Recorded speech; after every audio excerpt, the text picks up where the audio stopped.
And also, very, very important yung emergency funds at yung savings.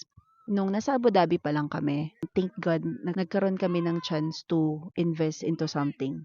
So, by the time na dumating kami dito at medyo kinulang ang aming budget, meron kaming nadukot, kumbaga. Nakatulong to para mas able kami to adjust financially here sa Canada.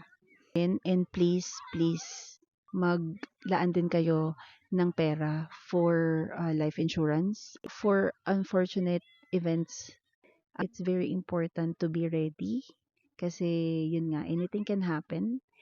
Yung mga financial advisors, very important din na meron kayong mga kakilalang ganun. Pero syempre, the trusted ones to guide you how to manage your money. It's very important to be financially educated.